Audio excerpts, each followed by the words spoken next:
नमस्कार, मैं स्मृति आपका हार्दिक अभिनंदन करती हूँ आपके अपने channel positive astro with doctor Smriti में। कर्म व न्याय के अधिपति शनि देव गोचर कर रहे हैं। अवसर, लाभ, प्रसिद्धि के स्वामी राहु के नक्षत्र सद्दिशा में 15 मार्च 2023 को गोचर। अपनी मूल त्रिकोण राशि कुंभ में ही रहते हुए शनि का यह गोचर बहुत ही महत्वपूर्ण स्थान रखता है। शतभिषा जो नक्षत्र है, शतभिषा नक्षत्र, वो उसके पहला और तीसरा चरण जो है वो गुरुदेव बृहस्पति के नक्षत्र का है और दूसरा और तीसरा चरण जो है वो शनिदेव के नक्षत्र में है, जो डिग्री वाइज डिसाइड होता है। तो शनिदेव लगभग साल भर इस नक्षत्र में रहने वाले हैं। इसी बीच गुरु ग्रह का भी गोचर बहुत महत्वपूर्ण गोचर होने वाला है नेक्स्ट मंथ में मेष राशि में। तो एक तीनों की जो एक युति बनेगी और तीनों महत्वपूर्ण ग्रहों का जो ये गोचर होगा वो बहुत ही इम्पॉर्टेंट रोल प्ले करेगा एक वैश्विक परिदृश्य में और आपके व्यक्तिगत जीवन में भी। देखिए, जो गुरु है वो आकाश तत्व की राशि है, शनि जो है वो वायु तत्व की मूल त्रिकोण राशि में है और जो राहु है वो भी वायु तत्व की राशि में विचरण करना पसंद करते हैं और राहु का जो राशि मानी जाती है वो कुंभ राशि ही मानी जाती है। तो इनका ये नक्षत्र बहुत ही इंपॉर्टेंट रोल प्ले करेगा और साथ ही साथ राहु आपकी कुंडली में जहाँ बैठे हैं उसका भी असर आपकी कुंडली में अवश्य पड़ेगा। कुछ दिनों बाद जब बृहस्पति मेष राशि में संचरण करेंगे तो ये इसकी तृतीय दृष्टि राहु और बृहस्पति पे पड़ेगी और ये तीनों जो मिलकर एक युति संबंध बनाएंगे उसका वैश्विक परिदृश्य पे बहुत ही व्यापक एक बदलाव की तरफ जाएगा। देखिए, शनि की राहु पे जो दृष्टि पड़ती है या फिर जो युति बनती है वो कुछ दृष्टि से तो अच्छी नहीं होती, जैसे वायु जनित रोगों में वृद्धि हो जाती है और एक्सटेंशन होता है किसी भी चीज़ का। लेकिन टेक्नोलॉजी के क्षेत्र के लोग होंगे या जो शतभिषा का जो नक्षत्र है, बेसिकली शतभिषा का मतलब होता है 100 वैद्यों की शक्ति। तो ये जो नक्षत्र है वो हीलर्स के लिए, डॉक्टर्स के लिए और जो लोग भी संचरण, प्रसार, दूरदर्शन, आकाशवाणी, मीडिया के क्षेत्र से जुड़े हुए हैं या टेक्नोलॉजी से जुड़े हुए हैं उनके लिए नक्षत्र बहुत ही इंपॉर्टेंट हो जाता है। अगर आपका कोई भी प्लैनेट जो शतभिषा में है वो भी, उसका भी प्रभाव पड़ेगा, जिसकी भी राहु, सैटर्न या बृहस्पति की दशा या अंतर्दशा चल रही है उस पर भी ये महत्वपूर्ण प्रभाव डालेगा। ये देखने से पहले कि प्रत्येक राशि और लग्न पे इसका क्या प्रभाव पड़ेगा, सबसे पहले इसकी जो इस नक्षत्र की जो शक्ति है उसको समझना आवश्यक है, क्योंकि शतभिषा जो नक्षत्र है वो हीलर्स का नक्षत्र है। तो कहीं ना कहीं हीलिंग के लिए, ज्ञान के लिए, प्रसिद्धि के लिए जो लोग काम कर रहे हैं उनके लिए, साधना के लिए, उनके लिए नक्षत्र बहुत ही इम्पॉर्टेंट हो जाता है। कहते हैं शनिवत राहु, मंगलवत केतु, और शनि का जो मूल जो राशि मानी जाती है राहु की वो 11th राशि मानी जाती है। काल पुरुष की कुंडली में 11th स्थान उसको प्राप्त है। तो यहाँ पे शनि सैटर्न के जो गोचर राहु में होना बहुत ही इम्पॉर्टेंट हो जाता है, क्योंकि शनि और राहु दोनों सम स्वभाव हैं। दोनों ही को बाद में देवताओं का दर्जा मिला था। आपको पता ही है कि राहु को अमृत मंथन के बाद मिला था और सैटर्न अपने पिता से उपेक्षित हुए थे। बाद में जब उन्होंने अपने पक्ष रखा था तो बाद में उन्हें भगवान भोलेनाथ ने उन्हें देवत्व का दर्जा दिया था। तो जब भी इस नक्षत्र में कोई प्लैनेट गोचर करता है तो कुछ संघर्षों के बाद सफलता मिलना निश्चित होता है। देखिए, कोई भी मेलेफिक और बेनेफिक जो प्लैनेट होते हैं उनकी जो शक्ति होती है थोड़ी डिफरेंट होती है। जैसे बृहस्पति हुए, शुक्र हुए, बुध हुए, तो उनका जो स्टार्टिंग होगा वो कुछ भी देंगे तो बहुत ही एक सूदिंग वे में आपकी चीज़ें जाएंगी। लेकिन जब आप सैटर्न से कोई चीज़ गेनिंग करते हो, राहु से कोई गेनिंग प्राप्त करते हो, तो स्टार्टिंग में कुछ स्ट्रगल जो होता है वो आपकी लाइफ में आता है, पर स्लोली एंड ग्रेजुअली आप विन करते हो और वो जो आप विजय प्राप्त करते हो वो आपकी लाइफ में स्थायित्व लेकर आता है।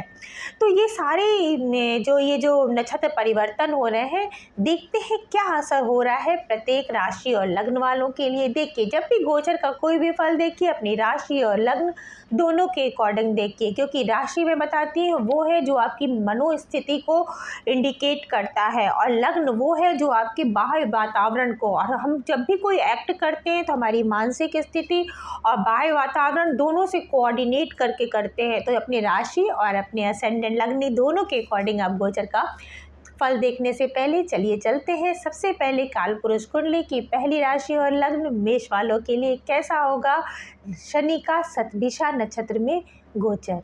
मेष राशि और लग्न वालों आपके लिए चूँकि शनि जो है इस समय आपके लाभ भाव में है, लाभ दे रहे हैं आपको, और जो उसका डिपॉजिटर जो नक्षत्र स्वामी है वो बैठे हुए हैं आपके लग्न में, जहाँ पे बृहस्पति भी आने वाले हैं नेक्स्ट मंथ अप्रैल में। तो बृहस्पति और राहु की युति जो एक तरह से गुरु चंडाल योग बनाएगी, और सैटर्न की इस पे युक्ति, जो गुरु चंडाल युक्ति को लोग बहुत ही डरावनी तरीके से पेश करते हैं, इसको मैं डिटेल से आपके बृहस्पति के नक्षत्र परिवर्तन में बताऊंगी। लेकिन ये स्थिति आपके लिए बहुत ही लाभप्रद स्थिति है, क्योंकि लाभ की इसकी तीसरी दृष्टि आपके लग्न में जा रही है। तो आप अपने प्रति अवेयर होगे। आप जब भी 11th में कोई भी ग्रह गोचर करता है तो लाभ दे के जा रहा है, तो लाभ की स्थिति तो आपकी बनी ही हुई है।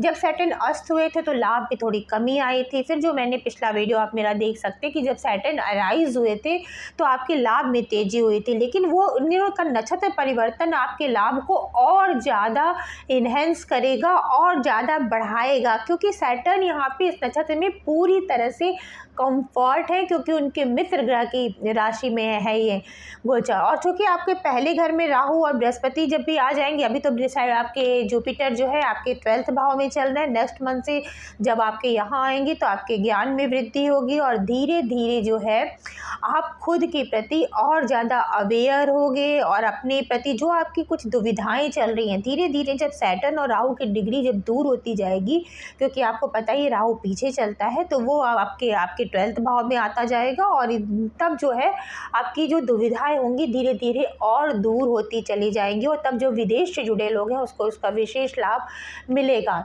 सैटर्न की जो 7वीं दृष्टि है वो आपके पंचम स्थान में जाएगी, और सैटर्न की जो सबसे महत्वपूर्ण तीसरी और 10वीं दृष्टि प्राप्त है वो जाएगी आपके अष्टम स्थान में। तो जो लोग अकल्ट से जुड़े हैं, बीमा से जुड़े हैं, इंश्योरेंस से जुड़े हैं, उनको विशेष रूप से लाभ मिलने की संभावना है।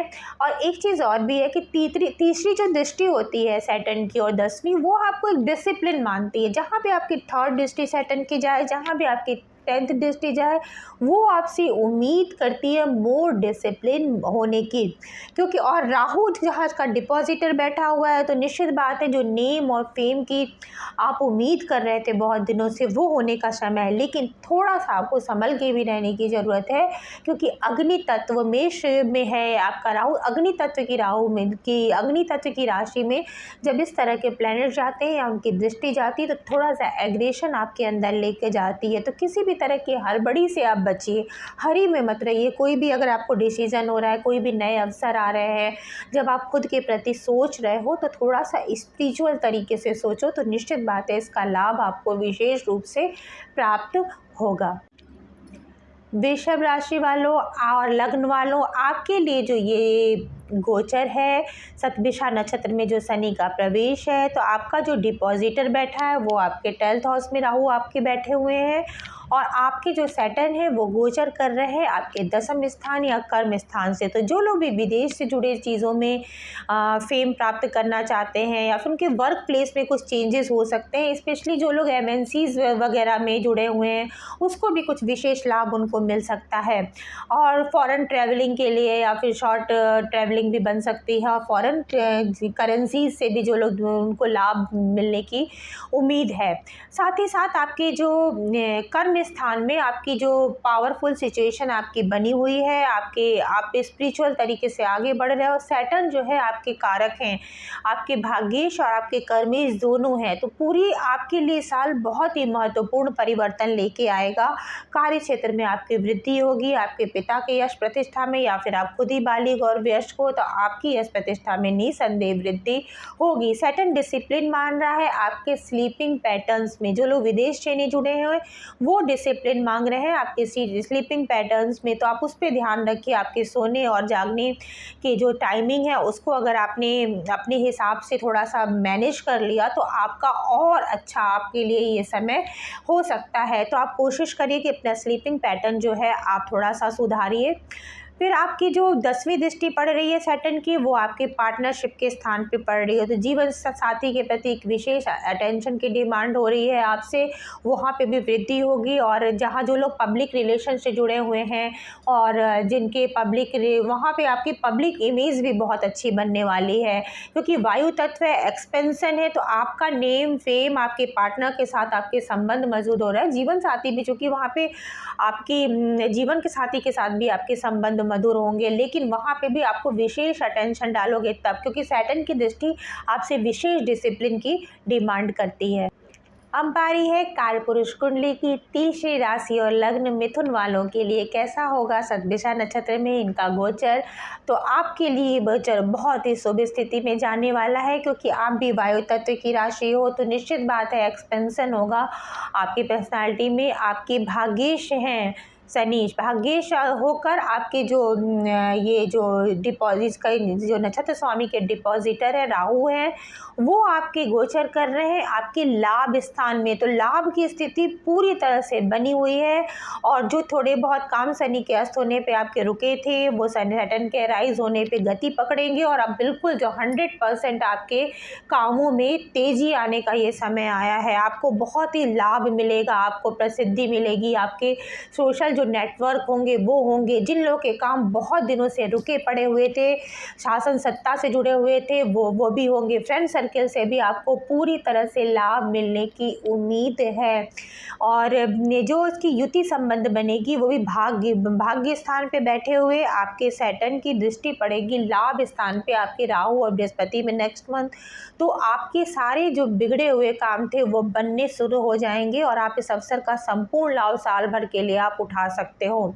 7वीं दृष्टि जो सैटर्न की जाएगी वो जाएगी आपके तृतीय स्थान पे, तो आपकी जो शॉर्ट ट्रैवलिंग होगी उससे भी आपको लाभ मिलेगा, और उसमें आपको थोड़ा सा अवेयर रहने, डिसिप्लिन होने की भी ज़रूरत है। आप जब भी ईमेल राइटिंग करो, वर्बल कम्युनिकेशन करो, सोशल मीडिया पे कुछ भी बोलो, तो उस पर आप ध्यान रखिएगा। एक बात का विशेष ध्यान रखिएगा कि किसी भी कंट्रोवर्सीज में आपको फंसना नहीं है। साथ ही साथ जो इसकी 10वीं दृष्टि जाएगी सैटर्न की, वो जाएगी आपके छठे स्थान पे। तो छठे स्थान पे सैटर्न की जो दृष्टि होती है वो शुभ मानती जाती है, लेकिन सैटर्न की यहाँ पे दृष्टि जो होती है वो थोड़ा सा अवेयर भी करती है कि आप थोड़ा सा वायुजनित रोगों से थोड़ा सा बच के रहिएगा, और थोड़ा सा आप जो है आप अवेयर होकर अपने रोग ऋण शत्रु और ऋण का सामना करिएगा, क्योंकि इसमें आपकी लाभ की स्थिति तो चतुर्थ तरीके से बनी हुई है।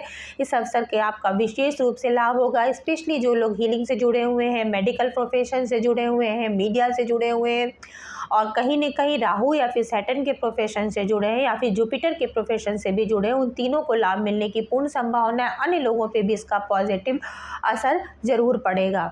कर्क राशि और लग्न वालों, आपके लिए गोचर आपके अष्टम स्थान से हो रहा है। अष्टम स्थान पे सैटर्न का गोचर है, और आपके कर्म स्थान पे इसका सतभिषा के जो स्वामी राहु विराजमान है, और तृतीय दृष्टि जो हो रही है वो आपके कर्म स्थान पे पड़ रही है। तो कई लोगों के वर्क प्रोफेशन में चेंजेस होने की संभावना है। सैटर्न जब भी ट्रांजिट करता है 8th हाउस से, तो कोई ना कोई परिवर्तन, थोड़ा सा मानसिक उलझन, अकस्मात घटनाएं आपको देता है। और तृतीय दृष्टि आपके प्रोफेशन में जाती, तो कई लोगों के प्रोफेशन चेंज होने के इस समय पूरी तरह से आसार हैं। तो प्रोफेशन में चेंजेस हो सकते हैं। और साथ ही साथ इसकी जो 7वीं दृष्टि जा रही है वो जा रही है आपके द्वितीय वाणी के भाव में, और 10वीं दृष्टि जा रही है आपके पंचम स्थान पे। राहु की जो इसके जो डिपॉजिटर है राहु हैं, उनकी भी जो पंचम दृष्टि जा रही है, वो सब मिला के जो एक उलझन का माहौल आपकी बना हुआ है। लेकिन अगर आप डिसिप्लिन हो अपने वर्क क्षेत्र में, तो आपको नेम फेमिंग भी दिला सकता है। कहते हैं राहु जिसके 10 में दुनिया उसके वश में, तो 10 में राहु का गोचर आपके कार्य क्षेत्र में आपको विशेष रूप से उपलब्धि भी दिला सकता है। लेकिन कुछ मानसिक उलझनों के बाद कोशिश करिएगा कि इस समय अपने बॉसेस के साथ किसी तरह का तनाव मत लाइएगा, किसी भी आपको विशेष रूप से, क्योंकि अष्टम में इसका गोचर, 10वीं स्थान पे इसकी दृष्टि, मैंने जो साल भर का आपका वीडियो बनाया था उस समय भी मैंने बताया था, इस बात पे इंडिकेट किया था कि कई लोगों के हिडन सीक्रेट्स बाहर आ सकते हैं। अगर आपके कुछ हिडन रिलेशनशिप हैं तो वो बाहर आ सकते हैं, तो उसमें आपको विशेष रूप से, स्पेशली अगर आपके वर्किंग प्रोफेशन में कहीं आप रिलेशनशिप में है, तो उसको आप थोड़ा सा अवेयर रखें, अपनी डिफेमिंग से बचिएगा। और आपको किसी भी कंट्रोवर्सी या फिर रिलीजियस किसी भी मुद्दे में आपको नहीं पड़ना है। अगर आप इन दो बातों का ध्यान रखिएगा तो वर्क क्षेत्र में अपनी विशेष रूप से आप दबंग छवि के साथ रहिएगा। और अगर इन केस कुछ चीज़ें बाहर आ भी जाती हैं तो आप उसका सामना बहुत ही ज़्यादा मैच्योर तरीके, इमोशनली ना करके, क्योंकि आप इमोशनल बहुत होते हो, थोड़ा सा डिसिप्लिन तरीके से आप करोगे तो उसका ज़्यादा अच्छी तरह से सामना करके आप उस पर विजय प्राप्त कर लोगे। राहु की उल्टी दृष्टि चल रही है, तो पंचम दृष्टि वो जो जाएगी राहु की, आपकी जाएगी आपके छठे स्थान पे। तो शत्रुओं से आपका बिल्कुल आप बिंदास होकर अपना सामना करिएगा। अगर कुछ ऐसी समस्याएं भी आएंगी तो बिंदास बोलिएगा, और निश्चित बात है कि वो लोग आपके सामने झुकेंगे। फिर सप्तम दृष्टि आपके सुख स्थान में जाएगी, तो वहाँ भी कुछ हर्डल भी हो सकता है कि कुछ चीज़ों के कारण आपके पारिवारिक जो लोग हैं, क्योंकि कहते हैं ना बाहर के लोगों से लड़ना थोड़ा आसान होता है पर घर के लोगों से लड़ना थोड़ा मुश्किल होता है। तो आप जो अपने पारिवारिक क्षेत्र में देखिएगा कि आप अपना नज़रिया स्पष्ट रखो, क्लियर रखो, और जो लोग भी इंटरकास्ट या इंटर रिलीजन से जुड़े हुए हैं रिलेशनशिप में, उनको विशेष रूप से अवेयर होने के लिए मैं सलाह देती हूँ। और उसकी नवीं दृष्टि भी आपके सेकंड हाउस में जा रही है, तो पारिवारिक क्षेत्र में कुछ उलझन या कुछ मतांतर हो सकते हैं, मत विभेद हो सकते हैं। ओवरऑल अगर आप थोड़े से डिसिप्लिन रहो तो आपका समय अच्छा है, क्योंकि आपके भाग्य स्थान के स्वामी आपके भाग्य स्थान में अभी विराजमान है। कुछ समय बाद आपके कर्म स्थान में जाएंगे, दोनों ही पोजीशन आपके लिए फेवरेबल में होगी। तो अगर आपकी जॉब चेंज होती है या कुछ ऐसी स्थिति, तो वो भी आपके फेवर में जाएगी। विशेष चिंता की कोई भी बात नहीं है। सिंह वालों, आपके लिए सैटर्न जो है वो आपके छठे और आपके सप्तम स्थान के बहुत शुभ ग्रह आपको प्राप्त नहीं हुए हैं, बहुत घर प्राप्त नहीं हुए। तो सैटर्न आपकी राशि के वैसे भी शत्रु है, तो आपके लिए राहु का ये जो नक्षत्र परिवर्तन हो रहा है वो आपके सप्तम स्थान में राहु का वो जो शनि सैटर्न विराजमान है, और आपके जो राहु है वो इस समय आपके भाग्य स्थान में बैठे हैं। और कुछ समय बाद जुपिटर जो आपके अष्टम में है वो भी आपके भाग्य स्थान में आने वाले हैं। जुपिटर आपकी कुंडली में जो है वो फिर भी आपकी राशि और लग्न के आपके मित्र हैं, लेकिन सैटर्न नहीं है।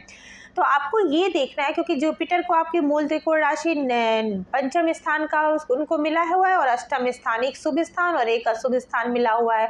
अष्टम स्थान भी अशुभ नहीं कर सकते, ट्रांसफॉर्मेशन का है, तो ट्रांसफॉर्मेशन आपके हो ही रहे थे लगातार। और सैटर्न जो है यहाँ पर आके जब राहु भी आएगा यहाँ पर, तो आपके जो जीवन साथी हैं, अगर आप मेल हो तो फीमेल, फीमेल हो तो मेल, वो दबंग स्थिति में वो पोजीशन में आएंगे। और आपके लग्न से भी थोड़ा सा विरोध है, तो थोड़ा सा कॉन्ट्राडिक्शन आपके बढ़ेगा। उनकी पोजीशन थोड़ी ज़्यादा स्ट्रांग होगी, उनके विचार थोड़े से ज़्यादा चलेंगे। तो जब सैटर्न अस्त हुए थे तो आपकी चल रही थी, और जब सैटर्न पावरफुल होंगे और राहु भी जब उनके डिपॉजिटर भाग्य स्थान में है, तो उनकी पूरी तरह से चलेगी घर में।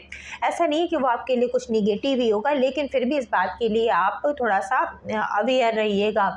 और भाग्य स्थान पे जब राहु विराजमान है, तो और अभी जब तक जुपिटर नहीं आ रहे हैं, तो आप थोड़ा सा रिलीजन से थोड़ा सा दूर थे। और कहीं ना कहीं से जब जुपिटर भी आ रहे हैं, तो एक तरह से विशेष रूप से ध्यान रखिएगा किसी भी तरह के कंट्रोवर्सी में, स्पेशली रिलीजन से संबंधित किसी रिचुअल में, किसी कंट्रोवर्सी में, कहीं भी आपको पब्लिक मीडिया में या फिर किसी जहाँ पे बहुत सारे लोग गैदरिंग में, या फिर आपको कहीं भी पब्लिक कमेंट नहीं देना है, क्योंकि वो आपके लिए कहीं ना कहीं नेगेटिव हो सकते हैं। जिन लोगों के जीवन साथी अलग कल्चर से हों और वो अलग कल्चर से आए हुए हों, तो उनको भी विशेष रूप से ध्यान देने की आवश्यकता है कि ऐसी स्थिति ना आए कि आपकी कुछ रिचुअल्स को लेके, आपके कल्चर्स को लेके आपके सामने कुछ विशेष दिक्कतें आए।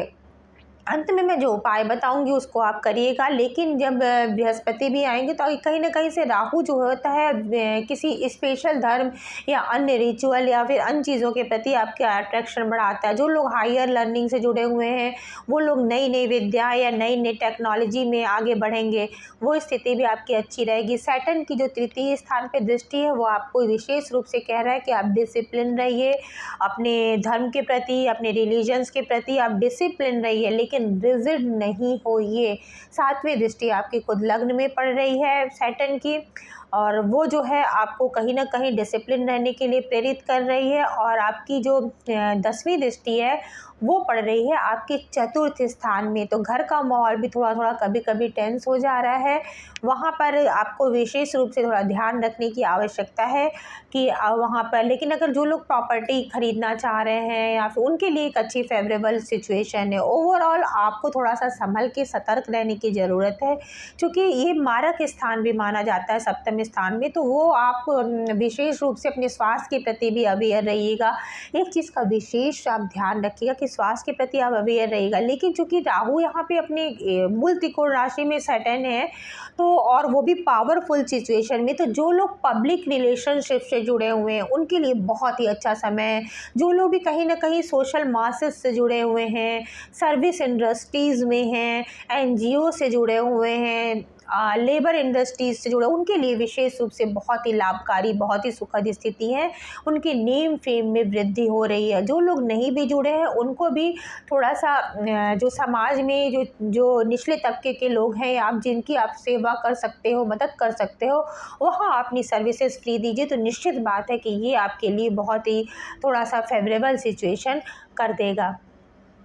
अब बारी है काल पुरुष कुंडली की छठी राशि कन्या राशि और लग्न वालों। देखिए सैटर्न जो है शनि जो है का मित्र है, बुध आपकी राशि और लग्न का, लेकिन गोचर ये कर रहे हैं आपके छठे स्थान पे। छठे स्थान पे सैटर्न जो है काफ़ी पॉजिटिव सिचुएशन में आ जाते हैं। जो लोग सेवा इंडस्ट्री से जुड़े हुए, सर्विस इंडस्ट्री से जुड़े हुए हैं, या फिर जो लोग सरकारी नौकरी की तलाश में हैं, उनके लिए बहुत ही अच्छा समय है। रोग शत्रु ऋण पे आप पूरी तरह से विजय प्राप्त कर चुके हो। लेकिन जो इसके नक्षत्र के डिपॉजिटर है वो बैठे हैं आपके अष्टम स्थान पे। अष्टम स्थान समाधि का स्थान है, ट्रांसफॉर्मेशन का स्थान है। और अभी तो आपके गुरु जो हैं वो आपके सप्तम स्थान पे, नेक्स्ट मंथ से वो आपके अष्टम स्थान पे ज्वाइन करेंगे। तो जो लोग भी जैसे अकस्मात घटनाएं कुछ ना कुछ आपको देखने को मिलेंगी कि अचानक होने वाली घटनाएं, या फिर जो लोग माइनिंग से जुड़े हुए हैं, कोल इंडस्ट्री से जुड़े हैं, भूमि से नीचे किसी चीज़ के अध्ययन से जुड़े हैं, रिसर्च से जुड़े, एस्ट्रोलॉजी से जुड़े, हो सकता है कुछ नई टेक्नोलॉजी या नई टेक्निक दुनिया को दे, तो उनके लिए बहुत ही फेवरेबल स्थिति है। बाकी लोगों के लिए थोड़ा सा ये जो है अपनी एनर्जी को संभालने की ज़रूरत है, क्योंकि अगर आप अष्टम स्थान की एनर्जी को समझ गए और उसको आपने चैनलाइज कर लिया तब तो वो बहुत ही अच्छी स्थिति में आएगा। नहीं, क्योंकि सैटर्न की तीसरी दृष्टि जहाँ पड़ती है वो आपको इंडिकेट करती है उस स्थान पे विशेष रूप से ध्यान देने की है। तो अचानक अगर सर्जरी या इस तरह की समस्याएं हो तो उससे भी आपको बचना है। और सप्तम दृष्टि जो पड़ रही है वो आपकी खर्च के स्थान में बन रही है, तो वहाँ भी सैटर्न की दृष्टि आपके खर्चों पे नियंत्रण डालेगी। जो थोड़े बढ़ गए थे वो खर्चों पे आपके नियंत्रण पड़ेगी।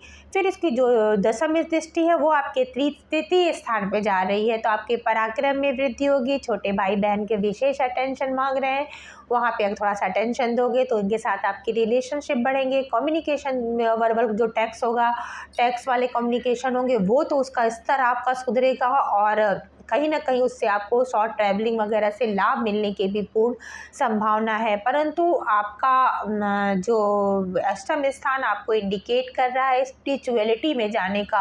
अगर आप स्पिरिचुअल तरीके से सोचोगे, भौतिकता से थोड़ा से अलग हट के सोचोगे, तो निश्चित बात है, क्योंकि आपकी राशि कहीं ना कहीं छठे नंबर की, वैसे छठा नंबर ही रोग शत्रु ऋण का होता है, तो आप लोग कहीं ना कहीं उससे घिरे तो रहते ही हो।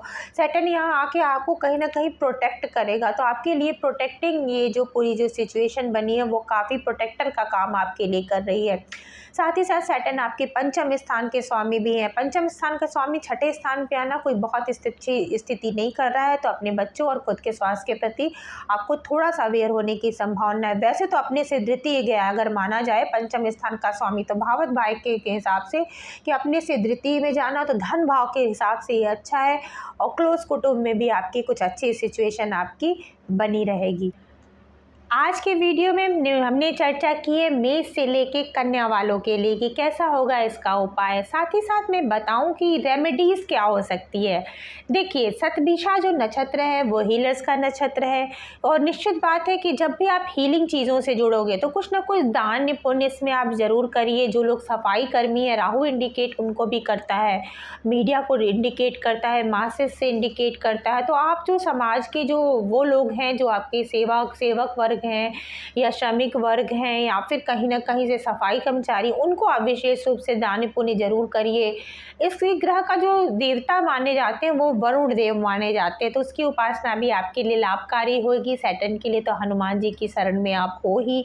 और साथ ही साथ एक बात का विशेष रूप से ध्यान रखिए कि इसका जो वृक्ष है वो कदम का वृक्ष है। कदम का वृक्ष कहीं ना कहीं कन्हैया को शो करता है, तो कान्हा जी की पूजा भी इसके लिए सौभाग्यकारी हो सकती है। कदम वृक्ष की पूजा भी जो हो सकती है वो भी जो है कहीं ना कहीं इसके शुभ परिणामों में वृद्धि करेगी। एक बात का विशेष ध्यान रखिए कि अगर आपकी कुंडली में राहु या सैटर्न की स्थिति खराब है तो इसका उपाय अवश्य करिए, क्योंकि जब भी राहु कोई रिजल्ट देते हैं या सैटर्न तो फिर भी थोड़े से धीमी गति से देते हैं, लेकिन राहु के जो रिजल्ट आते हैं बहुत तेजी से आते हैं। तो अगर आपके डिपॉजिट इसके नक्षत्र स्वामी राहु कई अच्छी स्थिति में नहीं बैठे हैं तो आप जो है आप बस इतना काम करिए कि शनिवार का एक दिन निकाल लीजिए और सफाई कर्मचारियों को कुछ ना कुछ खिलाइए या कुछ उनके साथ कुछ छोटे छोटे गिफ्ट देते चलिए। तो निश्चित बात है आप देखिएगा, कुछ करके देखिए तो आपको बहुत ही उसका लाभ मिलेगा।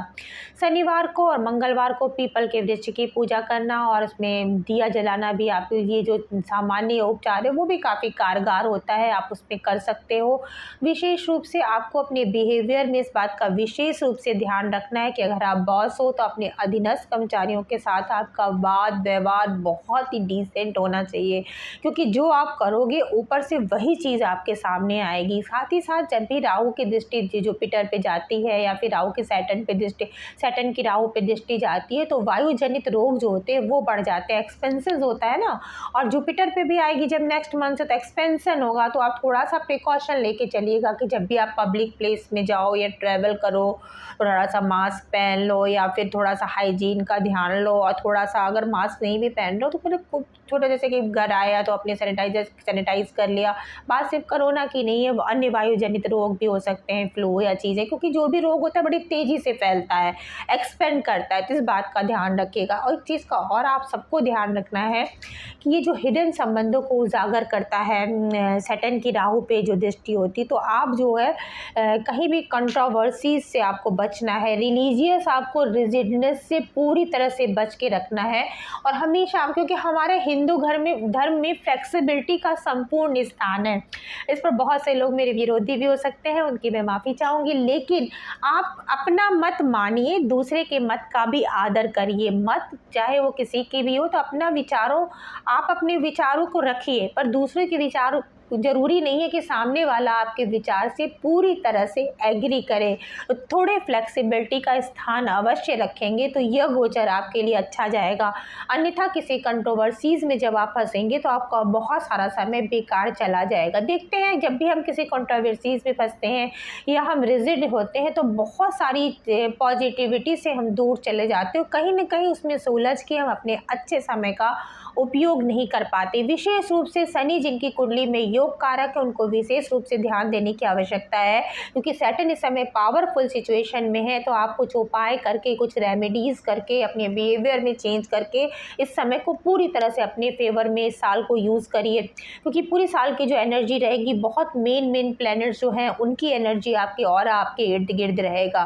सैटर्न देता है जब भी धीमी गति से, पर देता स्थायित्व के साथ है। सैटर्न का मतलब ही स्थायित्व है। राहु की गिरनी होती है कि जितना दिया बाद में उतनी तेजी से लेकर भी चला गया, पर सैटर्न तो दोनों की जो मिली जुली एनर्जी है उसको आपको अपने फेवर में पूरी तरह से इस्तेमाल करना है। दोनों ही का देखिए दिन, क्योंकि कहीं ना कहीं से देखिए दोनों ही से सैटर्न जो थे कहीं ना कहीं वंचित थे, उनको वो चीज़ें नहीं मिली जो वो डिज़र्व करते थे। और राहु अमृत की लालसा में, राहु की कथा आप जानते ही हो कि अमृत उन्होंने पी लिया था, फिर उनका जो सर अलग कर दिया गया, तो सिर्फ वो सर है, धड़ नहीं है, तो वो सिर्फ राहु सिर्फ दिमाग से सोचता है। तो फिर आप दिमाग से सोचिए, पर स्पिरिचुअलिटी के साथ आप सोचेंगे, थोड़े से जुपिटर की एनर्जी को उसके साथ मिक्स करके सोचेंगे, तो आप थोड़ा बेनिफिक तरीके से सोच पाएंगे, जो कि स्थायी लॉन्ग लास्टिंग आपके रिजल्ट देंगे। तो आप जैसे इस बात का बहुत छोटी सी रेमेडी है, बस बात का विशेष ध्यान रखिएगा कि अगर आप वर्किंग हैं या फिर आप घर में रहते हो या फिर कुछ भी हो, या फिर आपका प्रोफेशन कुछ भी हो, लेकिन आप थोड़ी गॉसिपिंग से आपको बच के चलना है। इस समय आप जो भी गॉसिपिंग करोगे, वायु तत्व की राशि में प्रचार होने के कारण वो कई गुना होकर वो चीज़ें फैलेंगी। तो अगर आप दूसरे के बारे में कर रहे हो तो कल वो दूसरा व्यक्ति है, तो आज आप या आपके परिवार का कोई सदस्य भी हो सकता है। इस बात का विशेष रूप से ध्यान रहिएगा। हमेशा मैं ध्यान इस बात पे रखती हूँ कि रेमेडी दो तरह की हो, एक जो हमारे कर्मकांडों के रूप से, हमारे पूजा पाठ रिचुअल्स के रूप से आती है, दूसरी जो हमारे बिहेवियर में चेंज करके आती है। मैं हमेशा बिहेवियर रेमेडी पे ज़्यादा जोर देती हूँ, उसको चेंज करना, क्योंकि बिहेव में कोई चेंज करना थोड़ा सा डिफ़िकल्ट काम है, लेकिन जो हम बिहेव में चेंज करके जो रेमेडी लाते हैं वो बहुत ही लॉन्ग लास्टिंग होती है और उसका इफ़ेक्ट ज़बरदस्त होता है। यहाँ तक कि वो आपके नेटल प्लैनेट को चेंज करने की भी शक्ति रहता है, क्योंकि फ्री विल का हमारे एस्ट्रोलॉजी में ये है प्रावधान है, क्योंकि एक ही जैसे प्लैनेट होते हैं, लेकिन हमारी सोच डिसाइड करती है कि हम उस एनर्जी को कैसे लेते हैं। तो इस बात का आपको विशेष रूप से ध्यान देने की आवश्यकता है कि आपको हेल्प करना है अपने से नीचे वाले लोगों के लिए, समाज में जो उपेक्षित लोग हैं उसका विशेष सम्मान करना है। विशेष रूप से अगर आपके घर का कोई सर्वेंट है या कोई सफाई का, अगर आपके एज में बड़े हैं, तो आप अपनी लैंग्वेज का हमेशा ध्यान रखिए, उनके आदर सूचक शब्दों का ही प्रयोग करिए। थोड़ी बहुत चैरिटी करने से कहीं कुछ भी नहीं जाता, तो कोशिश करिए कि चैरिटी को अपने लाइफ स्टाइल का अंग बनाइए।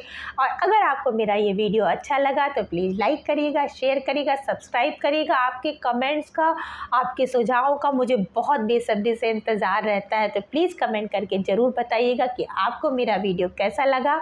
नेक्स्ट पार्ट के साथ मिलती हूँ जल्दी। नमस्कार।